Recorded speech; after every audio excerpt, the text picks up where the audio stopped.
Shalom. Kasih karunia anugerah grace yang Tuhan berikan kepada saya.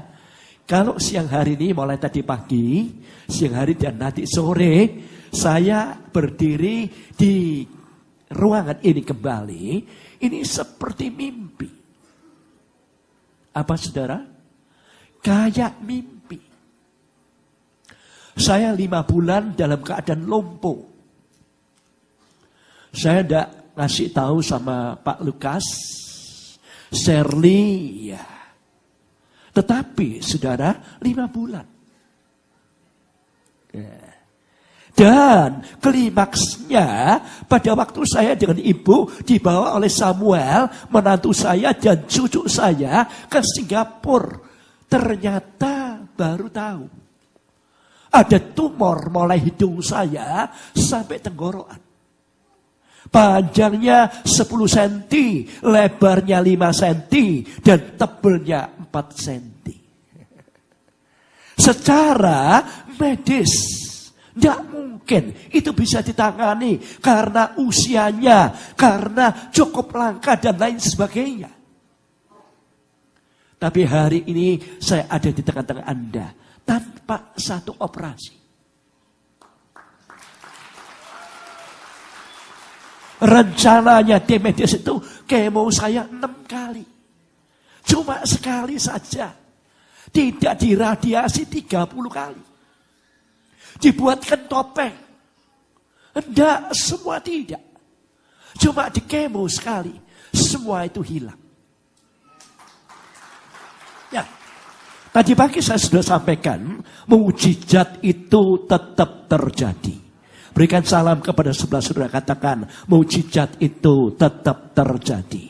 Siapa yang percaya Yesus ahlinya buat mukjizat? Lambaikan tangan saudara, berikan kemuliaan untuk Allah kita. Nah, bagaimana mukjizat itu bisa terjadi? Apa langkah-langkah untuk saudara mencapai mukjizat itu? Nah, ini saya akan sharing siang hari ini. Dan nanti sore saya akan berbicara tentang blessing, berkat di balik penderitaan. Sehingga kalau sudah ada waktu ya, saya inginkan bukan siang hari ini, sore nanti sudah hadir. Welcome. Silakan sudah datang supaya saudara diberkati Tuhan. Saya percaya orang-orang Indo di Amerika akan penuh dengan kemuliaan Allah. Akan melihat kuasa Tuhan. Bahwa Yesus Kristus tidak pernah berubah. Dulu, sekarang, sampai selama-lamanya. Siapa yang setuju katakan amin. Kita buka 1 Samuel pasal yang pertama. Kita baca 1 ayat yang ke-5. 1 Samuel pasal 1 ayat yang ke-5. Saya akan ajak kalian baca 1 ayat ini sama-sama. Menjadi subtema daripada apa yang saya sharing kepada Anda. Apa langkah untuk kita meraih mukjizat itu tetap nyata. Banyak orang katakan, aku kepingin Pak, mukjizat itu terjadi, orang lain ditolong, masa saya tidak? Saya percaya tidak ada dari antara Anda satu pun juga yang ditolak. Tidak ada dari antara Anda satu orang pulang tidak akan mengalami mukjizat. Semua akan mengalami mukjizat, itu tetap nyata. Berikan kemuliaan untuk Allah kita. Ayo. Saya ajak kita baca sama-sama 1 ayat ini siang hari ini. 1, 2, 3. Meskipun ia mengasihi Hana, ia memberikan kepada Hana hanya 1 bagian, sebab Tuhan telah menutup kandungannya. Berbahagialah orang telah mendengar firman Tuhan, menyimpan firman Tuhan di dalam hatinya, dan lebih berbahagia orang yang melakukan firman Tuhan di dalam seluruh aspek kehidupannya. Siapa yang setuju katakan amin. Coba kita belajar saudara. Ada seorang suami namanya Elkanah ben Yeroham. Dan mempunyai seorang istri namanya Hana. Karena ibu Hana ini mandul, tidak bisa membuat atau menghasilkan dari kandungan itu 1 embrio bayi. Akhirnya ya saudara, Elkanah Elkanah bin Yeroham ini ngambil istri yang kedua namanya Penina, dibawa masuk ke rumahnya menjadi satu keluarga, seorang suami dengan istri dua. Coba kita lihat tadi ayat tadi. Kalau ada seorang wanita divonis oleh tim dokter ahli kandungan, Anda tidak akan bisa punya anak untuk selamanya dan lain sebagainya, bla bla bla bla bla bla dan lain sebagainya, atau sperma dari suamimu kekurangan ini dan lain sebagainya dan lain sebagainya. Tapi saya beritahu, masih ada dokter, tabib, segala tabib, namanya Yesus yang sanggup menolongnya. Berikan kemuliaan Tuhan kita. Tapi kita lihat 1 Samuel pasal 1 ayat yang kelima. Ayat tadi dikatakan, saudara, bukan yang mengatakan itu dokter atau manusia, tapi Tuhan sendiri yang menutup kandungan ibu ini. Jadi tidak mungkin mujizat itu akan terjadi.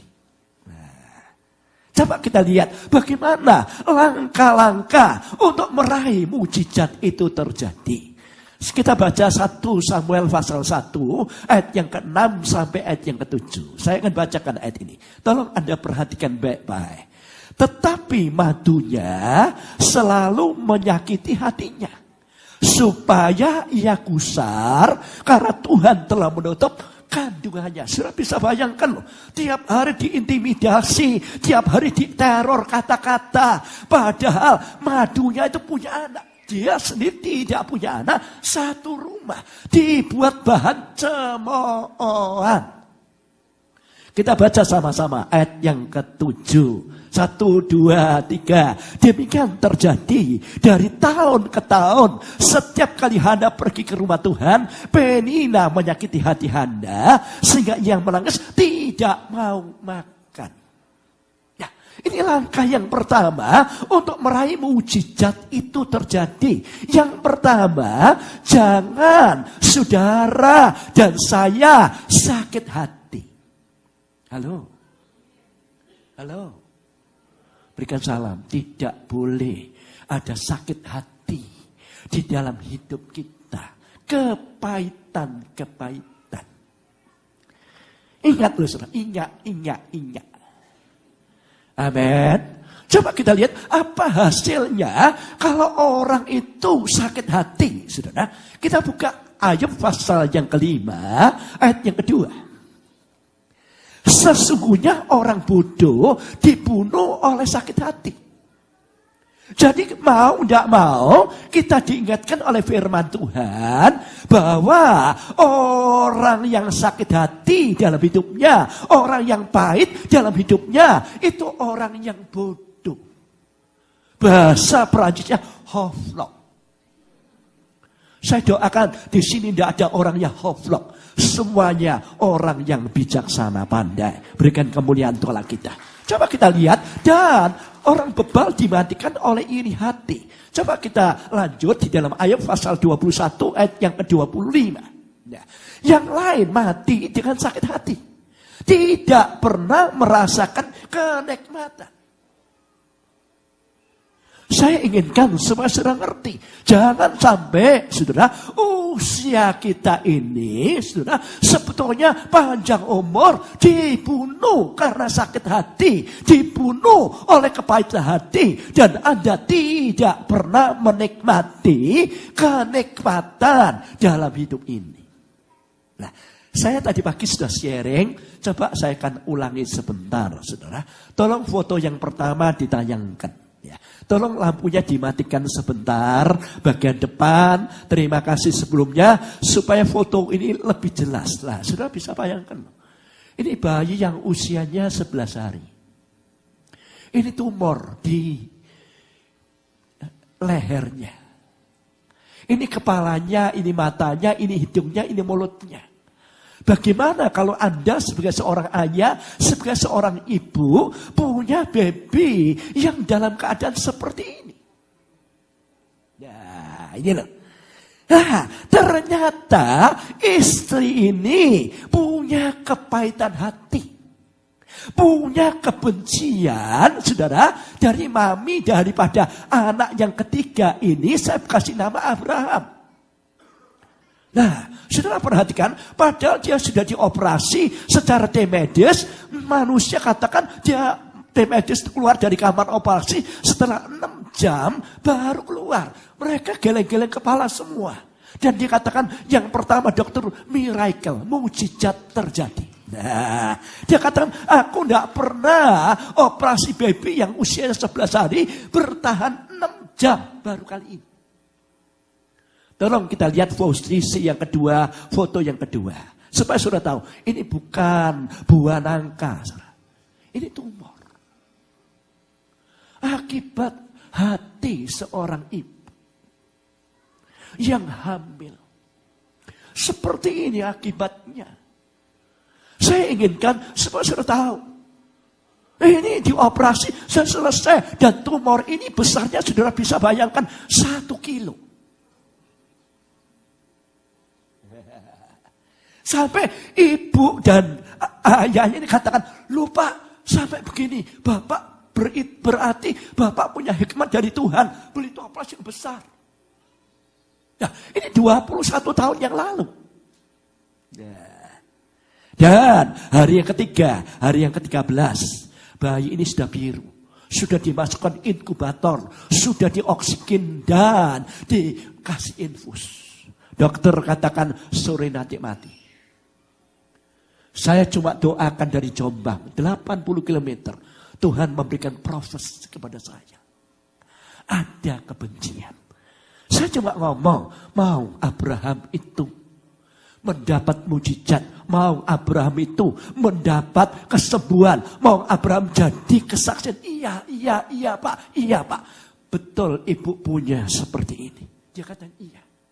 Tutup telepon untuk saya. Dan hubungi Pulau Lombok. Dan selesaikan, mengampuni, minta ampun, memaafkan dan minta maaf. Dia katakan, sudah Pak, sudah. Coba kita lihat 21 tahun yang kemudian, 21 year. Coba kita lihat foto yang ketiga. Ini anak ini tetap hidup. Menjadi mahasiswa semester 4 di Boston. Bahwa mujizat itu tetap terjadi. Nah, ini langkah yang pertama. Jangan sakit hati. Engkau akan dibunuh. Engkau menjadi orang bodoh. Hoflok. Saya doakan pulang di tempat ini, hati kita bersih kembali. Dan saya percaya mujizat itu tetap nyata. Berikan kemuliaan untuk kita. Coba kita lanjutkan. Di dalam 1 Samuel pasal yang pertama, ayat yang ke-13 sampai ayat yang ke-15. Bagaimana langkah yang kedua untuk meraih mujizat itu? Tadi langkah yang pertama, sekarang langkah yang kedua. Coba kita lihat saudara, perhatikan. Dan karena Hana berkata-kata dalam hatinya, dan Hana bibirnya saja bergerak-gerak seperti komat kawit.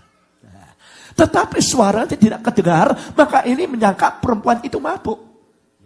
Saudara, Firman sudah meninggalkan Imam Eli. Ya, pernyataan-pernyataan sudah meninggalkan Imam Eli. Bahkan audible, suara Tuhan sendiri, dia sudah tidak dengar. Jadi dia tidak tahu. Ibu ini wanita dursila atau wanita yang baik. Dia salah persepsi. Tapi kita lihat apa yang dilakukan oleh Hana. Ayat yang ke-14 kita baca sama-sama. Lalu kata Hana kepadanya, berapa lama lagi engkau berlaku seperti orang mabuk? Lepaskanlah dirimu dari mabukmu. Coba kita lihat ayat yang ke-15. Saya akan bacakan. Tetapi Hana menjawab, bukan Tuanku. Aku seorang perempuan yang sangat bersusah hati. Anggur ataupun minuman yang memabukkan tidak aku minum. Melainkan aku mencurahkan isi hatiku di hadapan Tuhan. Berikan kemuliaan Tuhan kita. Nah, saudara, yang kedua, ibu ini tidak tersinggung kepada abdi Allah itu.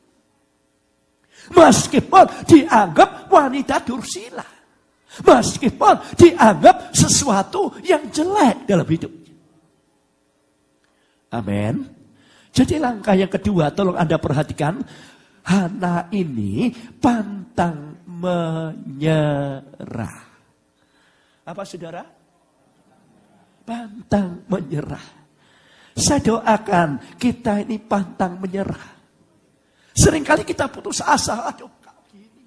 Bagaimana? Why? Something, ada apa ini? Kita seringkali pantang menyerah, tersinggung, kecewa, dan lain. Dia enggak. Tuhan, aku bukan wanita seperti Tuhan sangka. Aku tetap wanita baik-baik. Tapi aku curhat kepada Tuhan. Dia katakan, air mataku sudah habis. Tidak ada sisanya lagi untuk menangis. Suaraku sudah mulai hilang. Tidak ada suara lagi. Aku tidak bisa berteriak lagi. Tapi dia pantang menyerah. Coba kita lihat saudara. Itu 21 tahun yang lalu. 21 year. Sekarang 21 tahun kemudian. Pendeta yang doakan anak itu. Mujizat itu terjadi. Sekarang saya sendiri kena tumor. Coba kita lihat, ini tidak mudah. Tidak mudah. Ayo faith, ayo believe, trust. Enak nek ngomong. Tapi ngelakoni itu gak gampang. Loh, ini saya alami. Amin. Nah, coba ditayangkan foto yang ketiga. Ini saudara, endoskopi saudara. Ini hidung saya. Ini tumornya saudara. Tambah lama tambah besar, tambah lama tambah besar. Sehingga tidak ada lubang di hidung. Sampai dokter yang nangani itu saya dari Singapura. Mereka kata berteriak, kamu akan aku biopsi. Kalau dari keluar banyak, pasti ini ganas. Dan pasti ganas besarnya sekian. Aku akan lobangi engkau di lehermu. Dengan 3 hal. Yang pertama, kamu tidak boleh makan dari mulut lagi. Harus dispet. Yang kedua, tidak boleh nafas dari hidung lagi. Karena sudah buntu semua. Harus saya hubungan serang dengan paru-paru. Yang ketiga, untuk berbicara. Saya katakan, tidak boleh ngomong lagi dari itu. Tidak boleh. Jadi, saya harus pakai loudspeaker. Suaranya posisi ini, Prof. Betul. Saya cuma tanya, berapa lama? 1 bulan lepas? No, tidak tahu. 1 tahun? Tidak tahu. Sampai kapan? Tidak tahu. Waduh. Saya katakan untuk apa ini? Saya tidak mau nyinggung Prof itu seorang ahli. Dan saya tidak mau nyinggung anak saya yang sudah bawa saya menuju Singapura itu. Saya di kursi roda. Ini pakai alat mendengar. Saya cuma katakan, apakah seperti ini akhir hidup pendeta Henok Kusuma? Ini kita bergumul, Kita tidak bisa, harus pantang menyerah. Siapa yang setuju katakan amin. Ini tidak mudah seperti orang balik tangan. Tidak mudah. Saya coba katakan, boleh.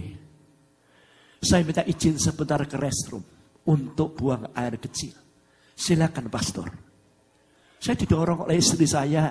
Saya di luar kamar biopsi itu saya coba tanya. Tinggal Samuel dengan Prof itu. Saya tanya sama istri saya. Yang, apakah engkau masih cinta sama aku? Loh, ini tidak mudah loh, saudara, tidak mudah. Orang punya komitmen yang baik pada waktu pemberkatan nikah, mereka masih gagah, masih muda. Tapi ini berapa puluh tahun kemudian, 43 tahun kemudian pernikahan saya mengalami seperti ini. Berat badan saya habis 20 kilo, sekarang mulai pulih lagi. Dari celana 36, tinggal 31, sekarang sudah 35, tinggal 1 step lagi. Saudara bisa bayangkan.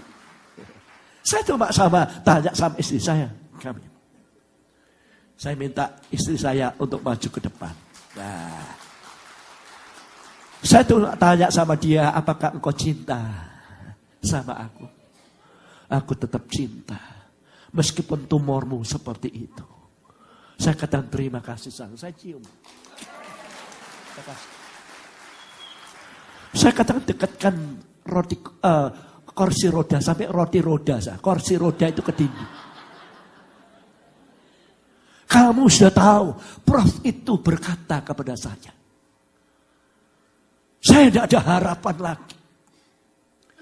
Tapi saya punya Yesus yang ahlinya buat mujizat.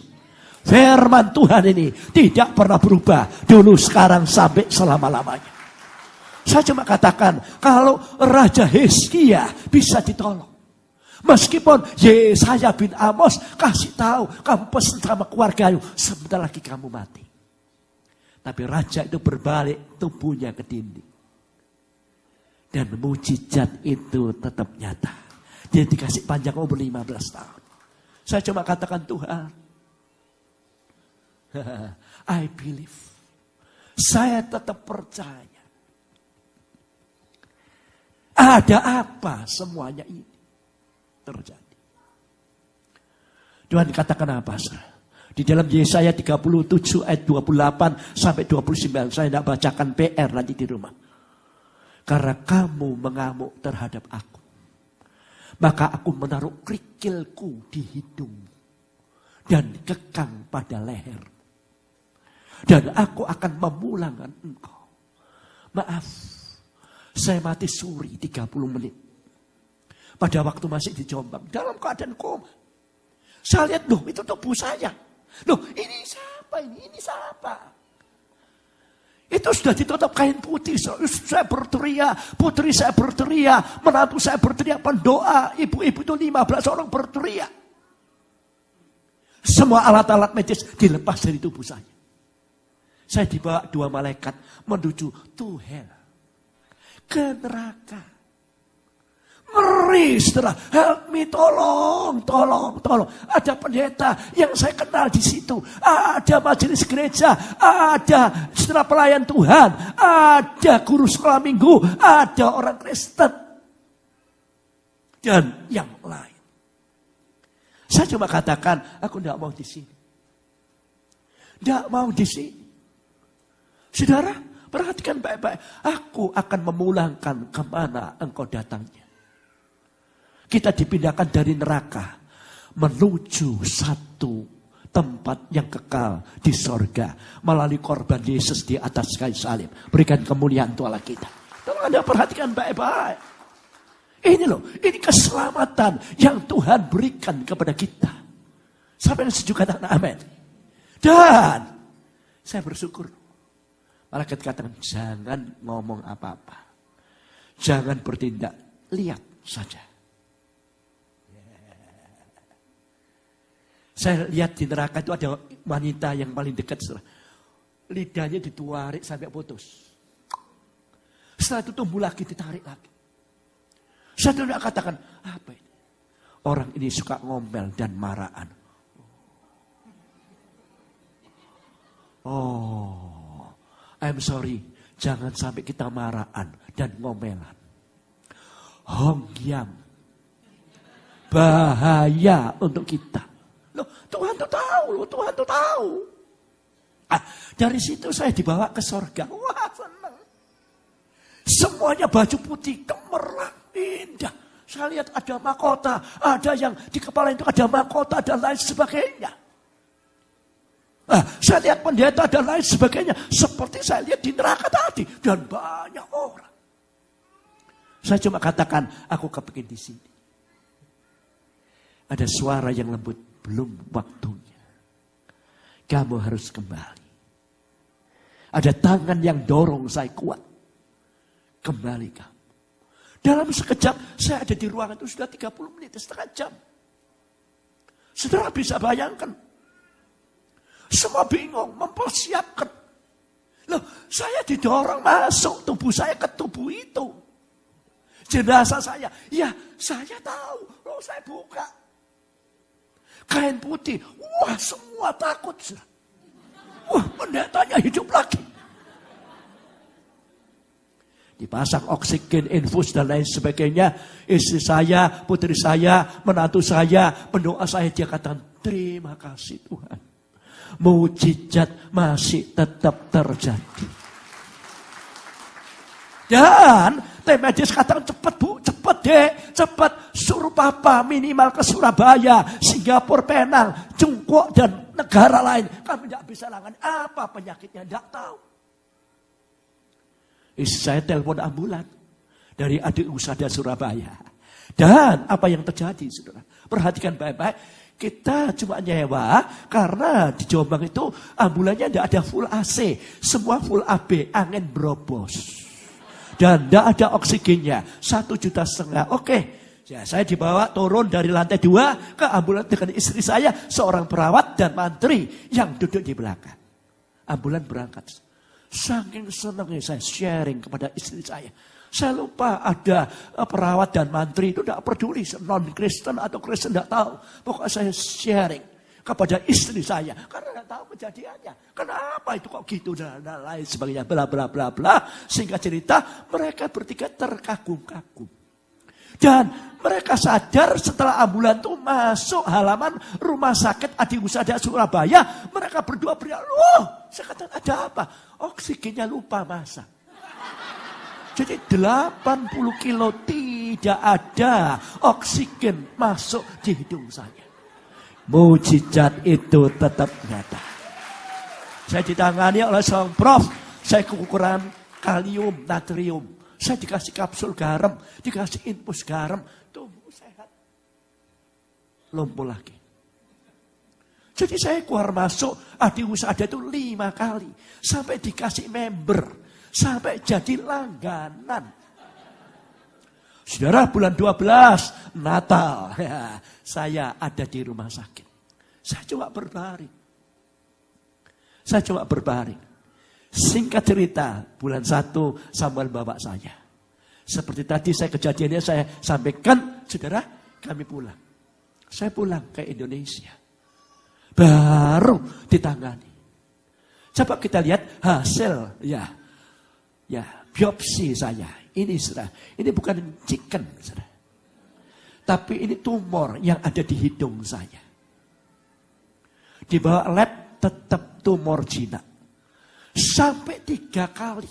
Sekali diambil dari hidung, 2 kali di tenggorokan. Tetap, ya saudara, tumor jinak.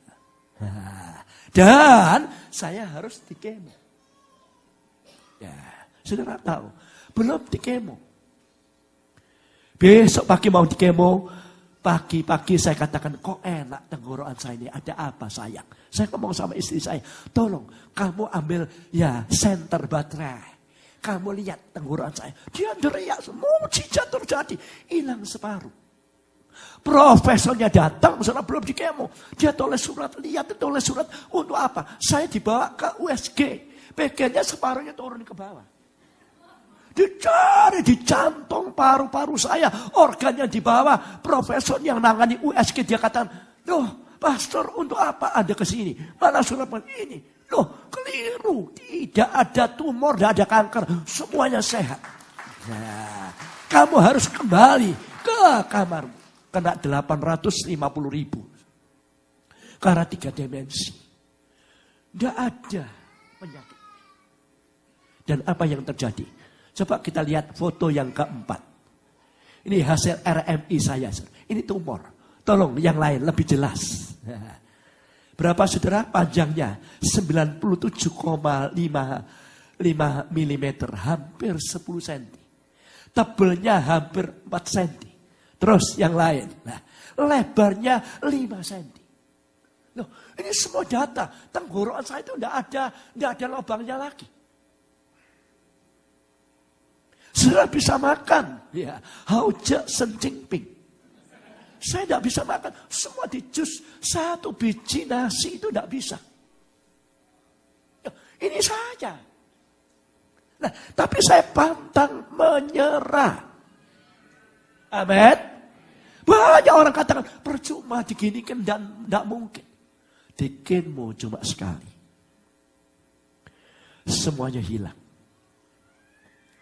Tidak ada bekasnya sama sekali. Saya teruskan. Tolong Anda perhatikan baik-baik. Nah ini loh. Terus fotonya. Ini saya lumpuh.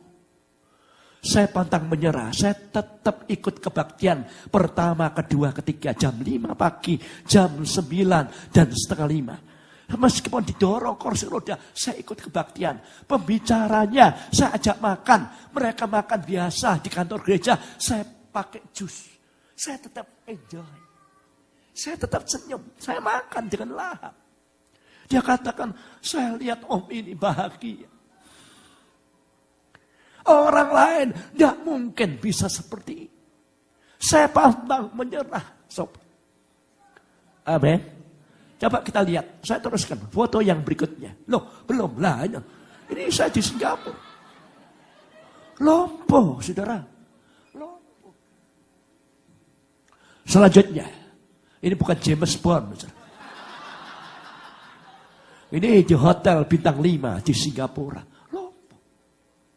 Tidak bisa ada suaranya seperti ini. Tidak ada suaranya. Tertutup. Saudara bahagia loh. Berikan salam. Hari ini aku bahagia kalau aku sehat. Nah, jangan sampai ada sesuatu yang membuat fatal dalam hidupmu. Yang pertama tadi, jangan ada kepahitan. Yang kedua apa saudara? Pantang menyerah. Jangan sudah pantang menyerah.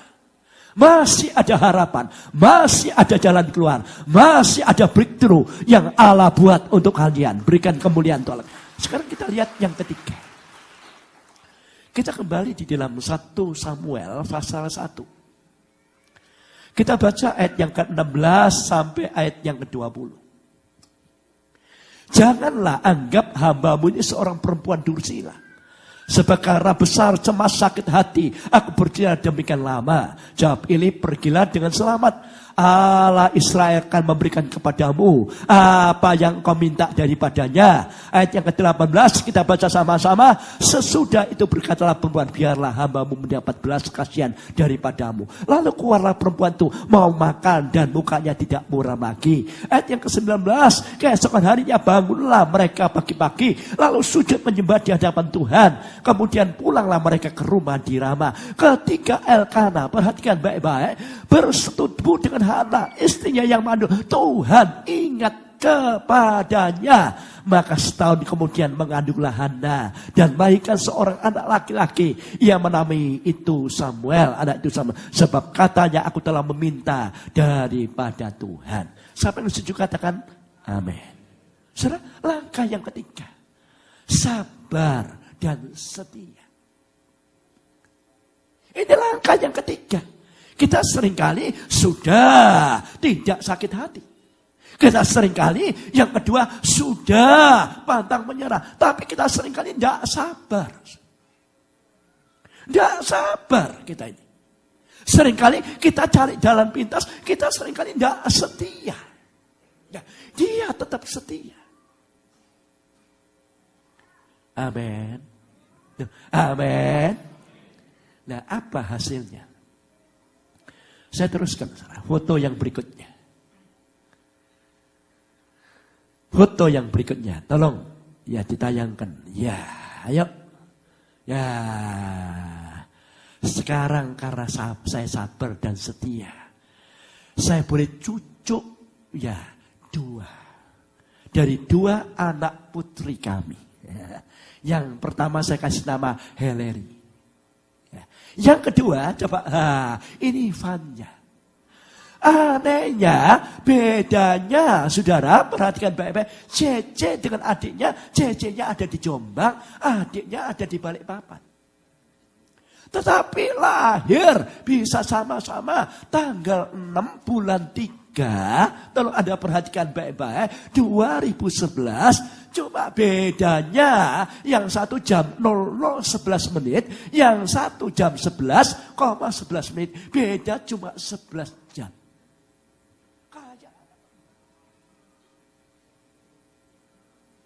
Saya percaya anaknya Pak Lukas ini anak berkat.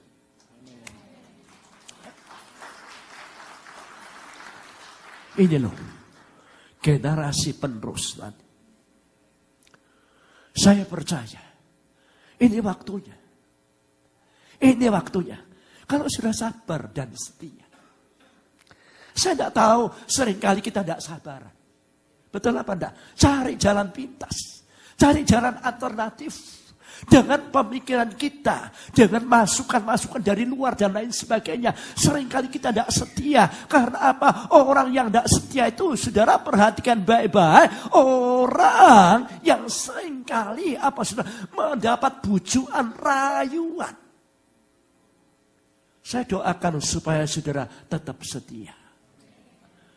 Saya berkati supaya saudara tetap setia dan sabar. Untuk menghadapi ini. Dan apa yang terjadi? Sekarang orang ngomong apa? Aneh ya. Pendeta itu kok tidak jadi mati. Sak Jombang itu sudah memberikan kata-kata pendetanya akan mati. Orang kena tumor kanker seperti ini. Pasti dalam 3 bulan berangkat. Tapi dia katakan, loh, lah ini kok sampai jemaat ngomong gini. Loh, om tidak pakai kursi roda lagi. Tidak pakai tongkat. Bisa. Saya khotbah lupa, saudara, tongkatnya sampai kali. Saya bisa berjalan normal, berikan kemuliaan Tuhan lagi. Orang yang sabar dan setia itu akan mendapat berkat dari Tuhan. Kalau saya dapat, saudara juga akan meraih mukjizat itu tetap nyata. Yang keempat, yang terakhir. Coba kita lihat, saudara. Perhatikan baik-baik. Kita baca di 1 Samuel pasal 1, ayat yang ke-24 sampai 28. Setelah perempuan itu menyapai anak itu Samuel, dibawanya dia dengan seekor lembu jantan, lalu yang berumur 3 tahun, 1 eva tepung, sebulung anggur, lalu diantaranya ke dalam rumah Tuhan di Silo. Waktu itu masih kecil betul, anak itu yaitu Samuel. Saudara perhatikan baik-baik. Dia nasar sama Tuhan. Dia janji sama Tuhan. Kalau aku punya anak Tuhan, anak itu aku persembahkan kepada Engkau. Saudara bisa bayangkan anaknya Hana ini bukan 10 seperti yang anaknya Ayub, cuma 1. Yaitu Samuel. Dikasihkan. Nah, langkah yang keempat, saudara, dia bayar harganya. Bukan hanya pantang menyerah, bukan hanya sabar dan setia, tapi dia mau bayar harganya kepada Tuhan. Nah, 1 dikasihkan itu sama Tuhan. Dipersembahkan yang terbaik untuk Tuhan. Siapa yang setuju katakan amin. Siapa yang percaya Yesus memberikan yang terbaik untuk kita sekalian. Berikan kemuliaan Tuhan kita. Bukan sisa hidupnya. Bukan sesuatu yang sia-sia. Tidak. Masih sehat. 33,5 tahun. Dia mau korbankan hidupnya untuk saudara dan saya. Coba kita lihat ini. Nah, sekarang hasilnya apa? Ayat yang terakhir. Karena waktunya. Kita baca di dalam 1 Samuel pasal 2 ayat yang ke-21. Ya, coba kita lihat ayat ini. Hasilnya apa? Kalau dia bayar harganya. Dan Tuhan mengindahkan Hana sehingga ia mengandung dan melahirkan 3 anak laki-laki dan 2 anak perempuan lagi. Sementara itu makan besar Samuel yang muda itu di hadapan Tuhan. Loh, perhatikan baik-baik. Saya beritahu, saudara, kalau kita mau bayar harganya, saudara, kita mau memenuhi janji nasar itu. Saya percaya Tuhan tidak akan utang sama kita. Pasti dipenuhi. Nah, sekarang sudah bisa bayangkan ibu Hana itu kehilangan anak. Tidak. Samuel di Silo, dilatih. Di training sama Imam Eli. Ya, sekarang Hana punya anak 3 laki-laki dan 2 perempuan. 5. 1 diganti 5. Sekarang anaknya setengah losin. Ya, jadi bukan punya anak 1 saja, tapi ini manaan. Berikan salam kepada Anda. Terjadi multiplikasi. Wah, kita lihat 1 dikasih 5. Sekarang anaknya 6. Ya, Dan Samuel ini menjadi, ya saudara, generasi penerus. Menjadi seorang nabi yang terkenal dipakai Tuhan. Hari ini saya percaya, mukjizat itu tetap nyata. Saya percaya engkau pulang di tempat ini, yang sakit akan disembuhkan. Yang kekurangan akan diberkati. Yang tidak punya izin tinggal, Tuhan sanggup menolong. Kalau Ibu Hana ditolong, saudara juga akan ditolong Tuhan. Coba kita belajar sebentar. Perhatikan baik-baik. Bukan saya lompo lagi. Untuk pemulihan setelah di kemo. Ini habis. Tidak ada sehelai rambut di kepala saya. Gunawan nama saya. Gondol tapi menawan. Saudara bisa bayangkan. Sudah kurus kehilangan 20 kilo. Gondol sekali. Saya lihat kaca di kamar mandi. Maaf saya telanjang. Cuma ada do, re, mi, fa, sol, la, si, do. Kayak di depan keyboard saya. Ada tus. Itu seperti saya. Saya tadi katakan, pendeta tua. Kamu tidak akan punya rambut untuk selama-lamanya. Kamu tidak akan bisa khotbah lagi. Kamu tidak akan bisa laku. Saya katakan, setan kamu jangan main-main. Meskipun tidak ada rambut, aku pasang wig. Mau ngapa kamu? Tapi saya bersyukur sudah tidak ada rambut wig. Ini asli. Dari itu. Istri saya tiap hari memberkati. Saya memberkati, tumbuhlah kamu dengan subur. Dan saya bersyukur tidak ada butak lagi di sini. Semuanya utuh. Loh saudara, indah. Indah. Puji Tuhan. Dikembalikan seperti saya muda. Bukan itu saja saudara. Orang Jawa katakan apa? Kalau orang itu sakit, sudah ngompol, itu kembangnya amben. Tidak akan hidup. Pasti di situ sampai mati. Dan orang Tionghoa katakan. Kalau dua kakinya orang laki-laki itu sudah bengkak. Itu amsyok. Tidak akan bisa. Seorang ibu di Jombang. Penyakit yang sama dengan saya. Di laser. Cukup mahal. Saya cuma di kemo sekali. Di laser itu berangkat. Sampai sopir yang saudara kantor istri saya dan saya untuk berobat saudara dikatakan apa? Aneh ya tante ya. Tajik JJ itu saya antar juga mati loh. Padahal pengobatnya lebih canggih dari om. Loh om dari kursi roda. Dia nurun ke kursi roda. Tongkat sekarang enggak dipegang sama tangan tante. Lihat om bisa nyebrang sendiri ke jalan itu. Luar biasa. Nek gitu Yesus itu ada. Hari ini dia ada di tengah-tengah kita. Hari ini ada pengharapan untuk Anda. Hari ini ada pertolongan untuk Anda. Kita tunduk kepala sebentar. Kita tunduk kepala sebentar.